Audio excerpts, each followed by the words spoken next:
The second Mason Cole's spit hit my face, I knew this would end badly. Not for me. For him. She's mine at work, Quinn.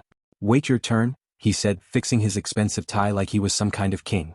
His voice had that proud Boston edge that always sounded like he thought the whole city belonged to him. The whole executive floor of Ironcrest Technologies went quiet. About 30 people stood there holding champagne glasses and fake smiles, acting like they were not watching my life break open in front of them. My wife Ava stood only a few feet away. Her blonde hair was perfectly done. The office lights caught every curl. She was wearing the black dress I bought her for our anniversary. The one she said made her feel beautiful. She did not rush to me. She did not gasp. She did not even look embarrassed. She just lifted her wine glass, took a slow sip, and watched me get humiliated like it was normal. Like it was nothing. Like this was just another Tuesday. Tonight, darling, she said, her voice smooth and cold, Mason is working late on some very important projects. I wiped my cheek with my sleeve. I could feel every eye in the room on me. HR managers. Software engineers. Marketing people. Junior staff pretending to stare at the floor. They all knew Ava as the sharp, pretty, fast-rising head of human resources. She had started as an intern and climbed all the way to the executive floor in 5 years. They knew Mason as her boss. Vice President of Operations. Corner office. Porsche in the executive parking spot. Loud voice. Bigger ego. But they did not know me. That was the funny part. Well, I said, giving them all my usual small harmless smile, I wouldn't want to get in the way of important work. I looked straight at Mason. You should probably get back to it. Just don't forget to tell the chairman about tonight. Mason laughed so loudly it rolled across the whole floor. The chairman? He said. Kid, I am the chairman around here. Then he leaned closer. Ava's told me all about you. Some middle manager nobody who can't even keep his wife interested. A few people looked away. A few looked shocked. A few looked like they were enjoying this way too much. That's right, I said quietly as I pulled out my phone. Just remember I told you to mention it to him. The music started again. Conversation slowly came back. Ava gave me one last cold look, then turned and walked with Mason toward his office. Like I was already behind them. Like I was already forgotten. I grabbed my coat and headed for the elevator. At the security desk, the night guard looked up and gave me a long look. Evening, Mr. Hale, Frankie Malone said. His accent was warm, not nasty like Mason's. Frankie had worked in security for years. Before that, he had been a Boston cop for a long time. He had seen every kind of liar, bully, and fool. Rough night? He asked. I pressed the elevator button and smiled without humor. Frankie, I said, it's only getting started. He nodded slowly like he understood more than he was saying. I drove home to our house in Brookline. Well, my house really. The mortgage was in my name. The deed was in my name. Most things were in my name, actually. But Ava had never stopped to ask how a middle manager nobody could pay for a 4-bedroom house in one of the nicer suburbs near Boston. She had liked the house. She had liked the kitchen, the fireplace, the crown molding, the deep bathtub upstairs, the backyard stone patio. She just never cared enough to ask how I got it. That night the place felt different. Not empty because Ava was gone. She had been gone plenty lately. Late meetings. Work dinners. Urgent projects. Nights at her friend's place. No. The house felt empty because I finally saw the truth. This marriage had been dead for a long time. And now I was standing in the room where I could finally bury it. I poured myself 3 fingers of bourbon and went into my home office. On the shelf was our wedding photo. Ava looked radiant. I looked happy. We looked like 2 people who still loved each other. That almost made me laugh. My phone buzzed. A text from Ava. Staying at Tessa's tonight. We need to talk tomorrow. Tessa Lane. Her best friend. The company's PR director. Another climber. Another smiling snake in nice shoes. I had never liked Tessa. Her laugh was fake. Her eyes were mean. She always looked at me like I was something sticky she stepped in by mistake. I texted back. Sure. I'll be here. Then I opened my laptop. Then I made a call. Very few people had the private cell phone number of the man who truly ran Ironcrest Technologies. I did. He picked up on the second ring. Quinn, my boy, he said. How did the little test go? Exactly how you said it would, I replied. Mason took the bait. Ava too. A low chuckle came through the phone. Excellent. So, are you ready for phase 2? I looked again at the wedding photo. 5 years of marriage. 2 years of cheating. 6 months of me knowing. 6 months of collecting proof. 6 months of waiting. Tonight had been the final piece I needed. Public humiliation. Witnesses. Enough reason for what came next. Yes, sir, I said. More than ready. Good. Be in my office first thing tomorrow. It's time they learn who they've really been playing with. I ended the call and finished my bourbon. Tomorrow, Ava and Mason would learn that the quiet husband they mocked was the one person in that whole company they never should have crossed. The man they laughed at. The man they thought was harmless. the man they thought was blind. For 3 years, I had been handling Ironcrest's most sensitive operations while the owner stayed in the shadows. I knew every dirty deal, every secret payment, every rule they bet, every corner they cut so their numbers looked pretty on paper. I knew what they stole. I knew what they hid. And now I had a reason to open every locked door. I went to bed alone that night. But I was not lonely. I was planning. Ava came home the next morning looking like she had slept in her dress. Which, if I was being honest, she probably had. Her makeup was smeared. Her hair was messy. She walked like someone who had not slept much at all. Or maybe had slept somewhere else. "We need to talk," she said, dropping her purse onto the kitchen counter like she was dropping a bomb. I held up the coffee pot. "Coffee first?" I asked. "You look like you need it." "Don't be cute, Quinn. This isn't cute time, Quinn." She only used my real name when she wanted to hurt me. Most people called me Q. Ava used to call me that too back when she still acted like she liked me. When she switched to Quinn, it meant she was putting on armor. "All right," I said, pouring myself a cup. "Talk." She pulled a large manila envelope from her bag. My eyes stayed on her face. Not the envelope. "I want a divorce," she said. "Okay." She blinked. I almost felt sorry for her right then because this was clearly not how she pictured the scene. "Okay," she repeated. "Sure," I said. "You're sleeping with your boss. You clearly don't want this marriage anymore. And honestly, Ava, I'm tired of pretending this is working." Her mouth opened, then closed, then opened again. No tears from me. No shouting. No begging. No dramatic, "How could you?" Just calm. That shook her more than rage would have. "I already filed the papers," she said quickly. "My lawyer says with your income compared to mine, I may owe you support, but we'll see." I almost smiled. My income? If she only knew. "What income are we talking about?" I asked. She folded her arms. "Don't play dumb. Your salary at Harbor Point Media." Harbor Point Media was my cover job. Small office downtown. Respectable title. Boring business cards. Senior account manager. 70,000 a year on paper. Cling. Ordinary. Easy to dismiss. What Ava did not know was that Harbor Point was owned by an Ironcrest holding company, and my real salary came from somewhere else entirely. "Right," I said. "Harbor Point." She pushed the papers toward me. I signed them without reading. Her eyes widened. "That's it?" she asked. I slid the envelope back. "There you go. You're not even going to fight me?" "Fight what?" I asked. "You want out. You're out." "I'm not going to beg someone to stay married to me." I took a sip of coffee. I still have some pride left. For a second she looked almost disappointed. Like she had prepared for a battle, and I had ended the war before the first shot. "Mason is helping me find a new place," she said. "I'm sure he is." "He's a good man, Quinn." That line almost made me laugh. "Better than you ever were," she added. Now I did smile. Not because it hurt. Because it didn't. "I'm sure you're right," I said. "Mason seems like exactly the kind of man you deserve." Her eyes flashed. I think she wanted to slap me. Instead, she grabbed the papers and turned for the door.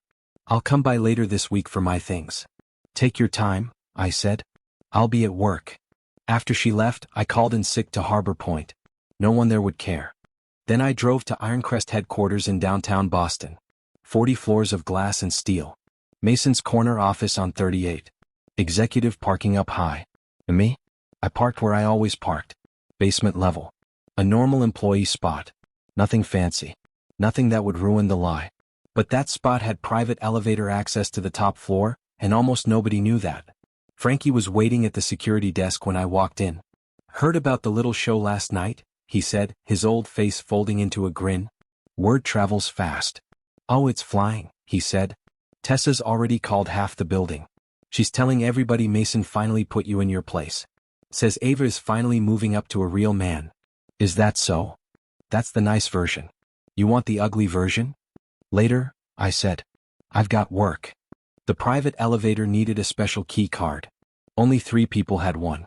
Mr. Graham Sterling, his personal assistant, Miriam, and me. Miriam looked up as I stepped into the outer office. "Quinn," she said warmly, "I heard congratulations might be in order." "For what?" "For finally getting to stop pretending to be boring."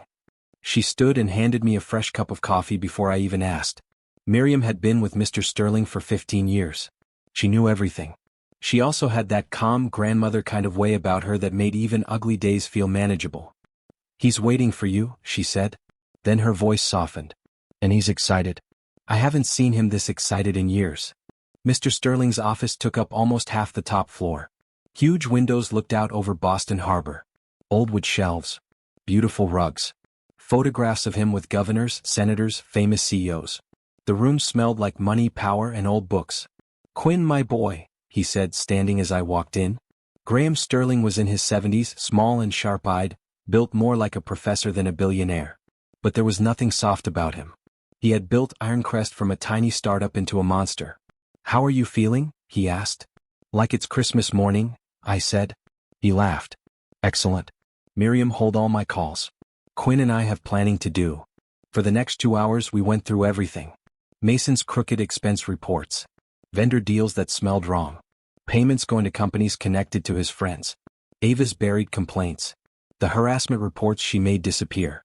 The settlement money she approved without board permission. The way she used HR like a weapon to push out anyone who made trouble for Mason. Then there was Tessa. Tessa's theft was smaller. A few $1,000s spread across fake expense reports over 2 years. But stolen money was still stolen money. And in the corporate world, that kind of thing could cut a career in half. "The beautiful part," Mr. Sterling said, leaning back in his chair, "is that everything we do today is legal, deserved, and devastating." "When do we start?" I asked. "Today. I'm calling an emergency board meeting for 4 o'clock. By 5, all 3 of them will be suspended. By the end of the week, they'll be unemployed and untouchable." He smiled. "And Ava will soon find out that the divorce settlement she imagined is built on a lie she never bothered to question." I looked out at the harbor. The water was calm. I was not. "This is going to be something," I said. Mr. Sterling's smile widened. "In business," he said, "I've learned one thing. Never underestimate how satisfying it is to watch proud people get exactly what they earned." The emergency board meeting was set for 4. By 3:30 the whole building felt different. Rumors moved through the halls. People whispered at coffee stations. Phones buzzed. Something big was coming. Mason, Ava, and Tessa were all called to the main conference room on 39. I was not officially invited. That was fine. Mr. Sterling had built a small observation room beside the conference room years ago for situations exactly like this. It had one-way glass. Sound. A perfect view.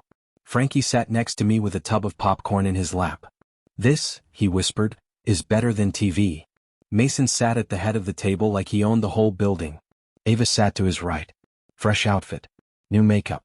Perfect posture. Tessa sat on Ava's other side, chin up, trying to look calm. The 3 of them looked like a team. Like they thought they were about to handle a problem together. 7 board members sat around the long table, all looking grim. They had already seen the files. "Ladies and gentlemen," Mr. Sterling began, his voice soft but heavy, "we have serious matters to discuss." Mason leaned forward. "Sir, if this is about the Henderson deal, I can explain." Mr. Sterling turned his head. "Mr. Cole," he said, "you will speak when I am done. Right now I am speaking." That shut the room down. "Over the last 18 months, Mr. Sterling continued, our internal team has uncovered a pattern of expense fraud, shady vendor deals, abuse of company money, and serious ethics violations reaching directly into our executive ranks." Ava went still. Tessa's fingers tightened around her pen. Mason tried to sit straighter, but some of the color had already left his face. "The Henderson deal," Mr. Sterling said, "is only the beginning. There is also the Brennan account, the licensing contract with Harbor Ridge Systems, and the very interesting consulting payments to Blue Harbor Solutions, a company that, after review, appears to exist only to move money into your private accounts, Mr. Cole." "That's ridiculous," Mason snapped. "I don't know what bad information you've been given." "The information," Mr. Sterling said, "came from our Director of Special Operations who has been investigating these irregularities for the last 18 months. All 3 of them looked around the table at once. I could almost hear their thoughts. "Oh, what director? Since when?" Then Mr. Sterling turned toward Ava. "Ms. Reed," he said, "your department settled 17 misconduct complaints over the last 2 years without board approval. More than $200,000 in payments. And we have reason to believe you systematically pushed out employees who tried to report executive misconduct." Ava's calm finally cracked. "Those were valid HR decisions," she said. "I made them to protect the company." "From what?" Mr. Sterling asked. The truth? Silence. Then he looked at Tessa. And Ms. Lane. Your fake conference fees, your false client dinners, and my personal favorite, charging the company for your Martha's Vineyard weekend as a team-building trip, when the only team there was you and your yoga instructor. Tessa looked like she might throw up. Mr. Sterling folded his hands. Now, he said, I would like you all to meet the person who found this information. He pressed the intercom. Quinn, he said, please join us. I stood up and walked into the room. The look on Mason's face was worth every second I had waited. His mouth actually fell open. Ava looked like she had seen a ghost. Tessa stared at me and forgot how to blink. I took my seat at the far end of the table directly across from Ava. Mr. Sterling spoke clearly. Everyone, this is Quinn Hale, our Director of Special Operations. Quinn has reported directly to me for the last 3 years on matters involving internal security, corporate intelligence, and executive oversight. I looked at my wife. Hello, Ava, I said pleasantly. Mason. Tessa. Nice to see you all again. This is impossible, Mason said. He works at Harbor Point. He's nobody. Harbor Point is an Ironcrest subsidiary, I said. My cover position gave me room to move, meet people, and investigate without drawing attention. Ava's lips parted. You've been spying on us, she whispered. I've been doing my job, I said. The fact that my job included documenting your crimes was just lucky timing. Mr. Sterling stood. All 3 of you are suspended immediately pending full investigation. Security will escort you out. You have until Friday to clear your offices. You can't do this, Mason said, finally finding his voice again. I have contracts. Responsibilities. You had contracts, Mr. Sterling said. You had responsibilities. Now you have lawyers to call. Frankie stepped into the doorway with 2 other guards. Ladies and gentlemen, he said, come with us. As they were led away, Ava turned back toward me. Her eyes were filled with pure hatred. This isn't over, Quinn. I held her stare. Actually, I said, it is. But thank you for an educational 5 years.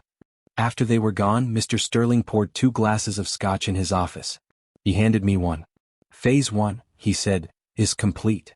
I took the glass. Phase 1. He smiled. Quinn, my boy, did you think I was going to stop at firing them? I said nothing. He walked behind his desk and pulled out a thick file. What they did to you last night was ugly. What they've done to this company is worse. And what they've done to other employees. Unforgivable. He tapped the file. Mason has been living way above his means for years. Penthouse. Porsche. Fancy watches. Everything tied up in loans. The second the banks understand he is jobless and poisoned in this city, they will squeeze. He looked up. He will lose everything. I took a slow sip of scotch. And Ava? She is about to discover that the divorce she rushed into is not the easy payday she imagined. I raised an eyebrow. And Tessa? Mr. Sterling's eyes sharpened. Tessa's little theft has already been reported. Small theft is still theft.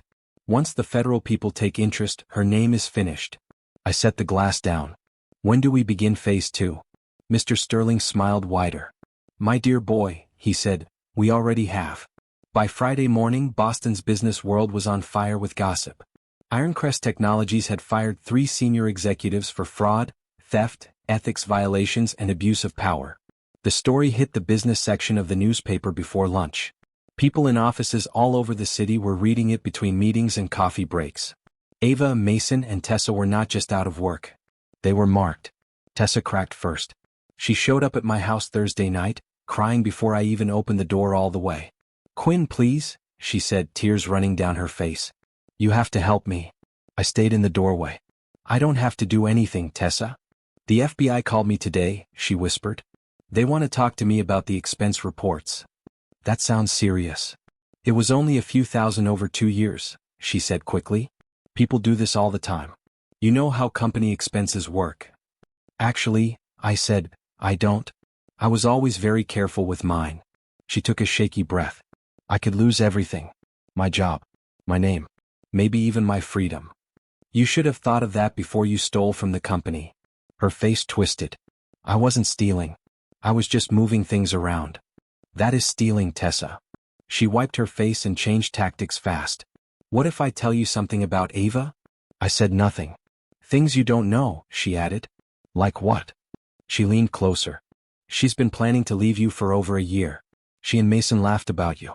Called you pathetic. They made jokes about how easy you were to fool. I almost smiled. Tell me something I don't already know. Tessa looked down, then back up. She's pregnant. That stopped me cold. My fingers tightened on the door. What? 2 months, Tessa said. She doesn't know if it's yours or Mason's. But she hopes it's his. She said she wants a fresh start with a real man. A hard, cold feeling settled in my stomach. Not heartbreak. That part was gone. This was something else. A legal problem. If Ava was still married to me when that baby came, things could get messy. Thank you for the information, I said. Her face lit with weak hope. So you'll help me? No. I closed the door. Then I called my lawyer. If Ava was pregnant, I needed the divorce finished before that child was born. I was not about to spend years fighting to prove another man's baby was not mine.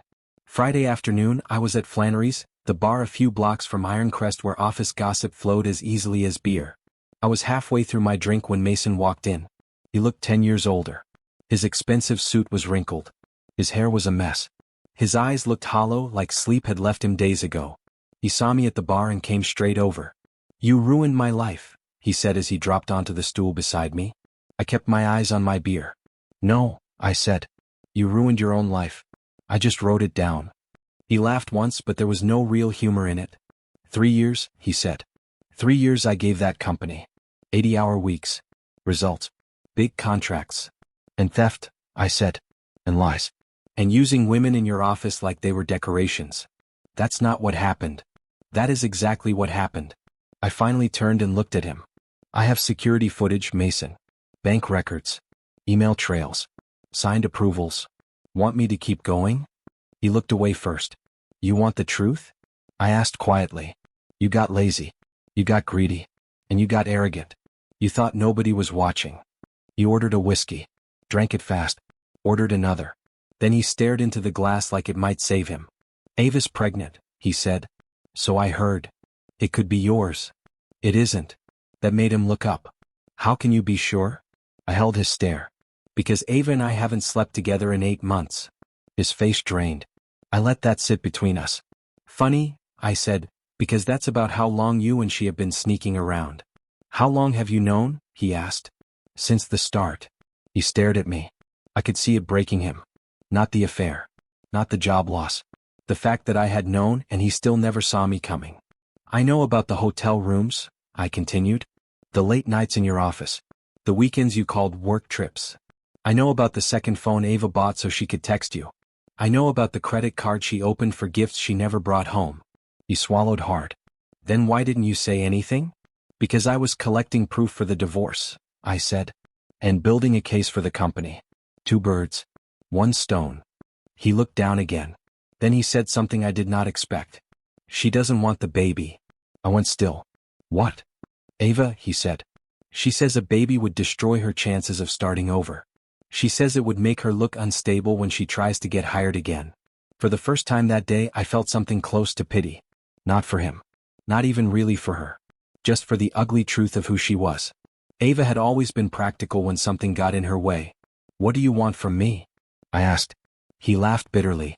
I want my old life back. My job. My place. My car. I want to wake up and find out this was all a nightmare. That's not going to happen. The bank is calling my loans, he muttered. I'm losing the penthouse. The car. Everything. I can't even get another interview. Every company in Boston knows why I got fired. I took a drink. Consequences, Mason. Actions come with them. He finished his second whiskey and stood. This isn't over. I looked at him calmly. It is, I said. But if you want to make it worse, go ahead. He left without another word. I stayed there a few minutes longer. Then I walked outside. Frankie was leaning against my car. The boss wants to see you, he said. I unlocked the door. What for? He grinned. Final phase. I shut the car door again. What's final phase? Frankie's smile grew. The part where they never forget your name. The final phase started Monday morning with a call from Ava's lawyer. Mr. Hale, he said, we need to discuss changes to the divorce settlement. What kind of changes? It has come to our attention that your finances may be more complicated than first reported. I almost laughed. Is that right? We would like to question you under oath about your income and assets. Sure, I said. When? Thursday. 10 in the morning. Our office downtown. I'll be there. I hung up and called Mr. Sterling. They're fishing, I told him. Good, he said. Let them. Should I be worried? He chuckled. By Thursday they'll have bigger things to worry about. Tuesday morning the news broke that Tessa had been arrested. Federal charges. Wire fraud. Her mugshot was online by noon. Wednesday morning Mason's penthouse went into foreclosure. The bank moved quickly. Faster than even Mr. Sterling expected. His accounts were frozen. His car was at risk. Overnight, the man who mocked me at a champagne party was almost homeless. Thursday morning, I sat in a polished conference room across from Ava and her lawyer. Big wooden table. Cold bottled water. Legal pads. Tension so thick it almost hummed. Ava looked tired, but she was trying hard not to show it. She had that last battle look in her eyes. Like if she pushed hard enough, maybe she could still save something. Mr. Hale, her lawyer began, we have reason to believe you hid income and assets during this process. What reason is that? I asked. Your lifestyle does not match your reported salary. I nodded once. That part is true. Ava frowned. The lawyer leaned forward. The house. The car. Your savings. The way you live. We believe you have other sources of income. I opened my folder and slid it across the table.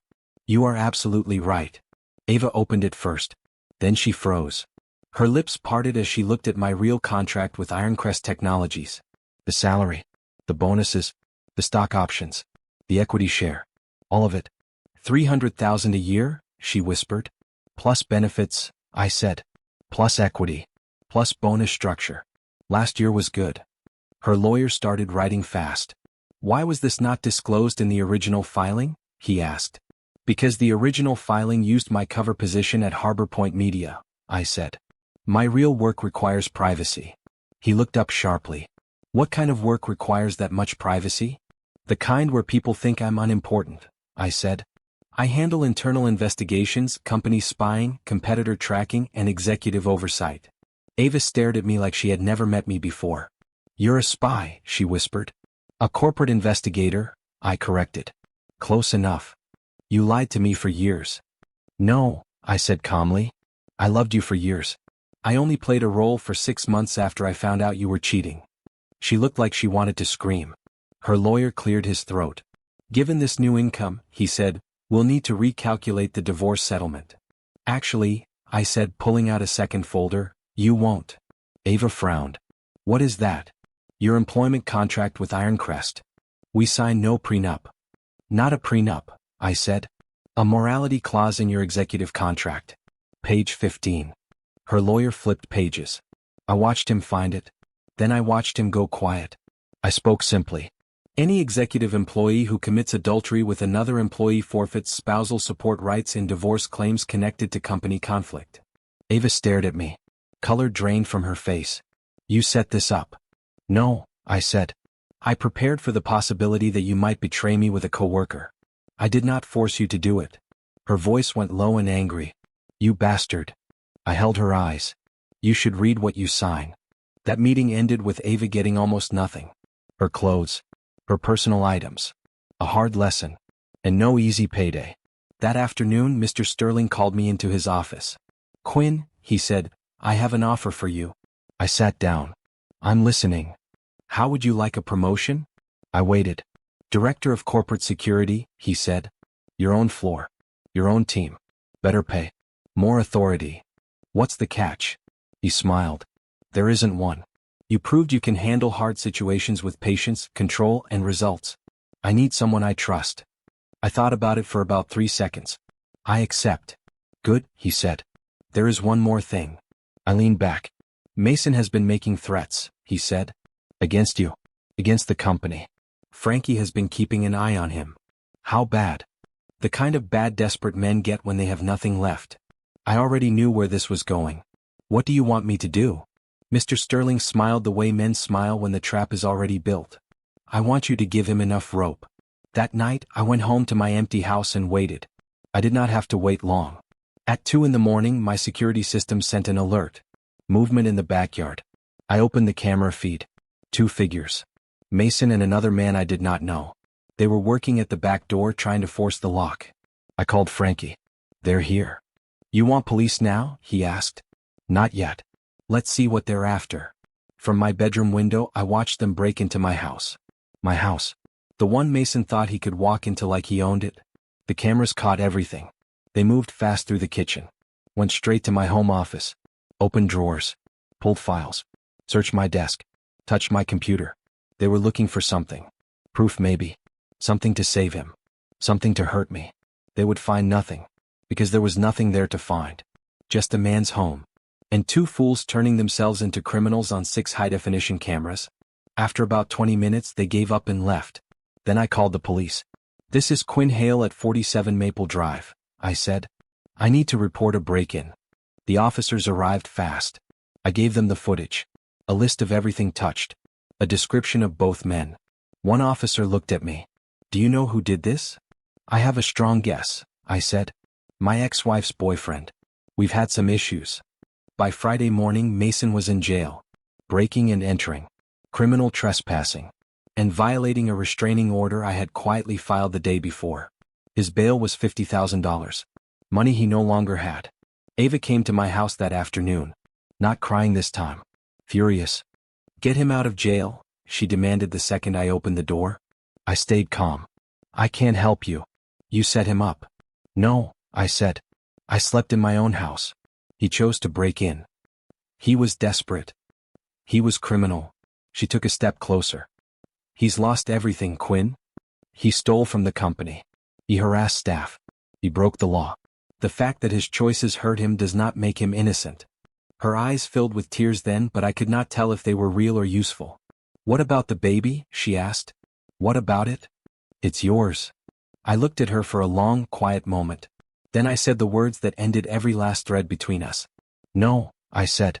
"It isn't." "How can you know that?" "Because now there was no reason to soften it. Because I had a vasectomy 2 years ago, Ava." She stared at me. Like the ground had fallen away. "What?" "Right after you started talking seriously about children," I said. "I realized I didn't want them. Not with you." Her face went white. "That's impossible." "Call Dr. Morrison at Mass General," I said. "He'll have the records." She sank down on the front step like her legs had given out. For once, Ava had no script. No quick comeback. No smart attack. Nothing. "You thought of everything," she whispered. I shook my head. "No. I was just careful." She looked up at me with empty, tired eyes. "So what happens now?" I stood in the doorway of my own house, feeling the cool air between us. "Now," I said, "you and Mason deal with your own lives. You have a baby to think about. He has charges to face. None of that belongs to me anymore." She laughed once, a broken sound. "You really hate us, don't you?" I thought about that. Longer than she expected. "No," I said at last. "I'm disappointed. I'm angry. I'm done. But hate? No. Hate means I'd still want to carry you in my heart. I don't." That hurt her more than shouting would have. "Then why destroy us like this?" she asked. "Because actions have consequences," I said. "Because people needed to see that using others comes with a price. And because I could." She stood slowly and walked back to her car. It was not the BMW she used to drive. Just an old Honda now. Probably all she could manage. Before she got in, she turned around. "I hope you're happy," she said. I leaned against the doorframe. "I'm getting there." That evening, I sat in my backyard with a beer and my phone. The news was everywhere now. Tessa had taken a plea deal and was looking at 2 years. Mason was still in jail. Ava had moved back in with her parents and was working temp jobs downtown. My phone rang. "Mr. Sterling." "How are you feeling, Quinn?" he asked. I looked out across the yard. The grass moved gently in the evening wind. The house felt quiet again. But this time it felt peaceful. "Satisfied," I said. "Completely satisfied." "Good," he said. "Because I have another assignment for you." I smiled. "What kind?" "Our Seattle office has a problem." I took another sip of beer. "I'm listening." 6 months later, I was in that same backyard again when Frankie stopped by. He accepted a beer from the cooler and sat down across from me. "Thought you'd want an update," he said. "On who?" He snorted. "You know exactly who." I leaned back. "All right. Tell me." "Mason got out a week ago." "How's he doing?" Frankie gave me a dry smile. "Halfway house in Dorchester. Night shift at a gas station." I let that picture form in my mind. The man who once wore $1,000 suits now selling snacks under bad lights at midnight. And Ava? I asked. She won't see him. Blames him for all of it. The baby? Born healthy. She's raising it alone. Still living with her parents. I nodded once. Tessa. Gets out next month. Frankie took a drink, then looked at me sideways. Think any of them learned anything? I looked down at the bottle in my hand. Does it matter? Frankie grinned. Not really. They'll never forget who they messed with. I lifted my beer. To consequences. Frankie clinked his bottle against mine. To consequences. That night I went to bed in my own house. My own room.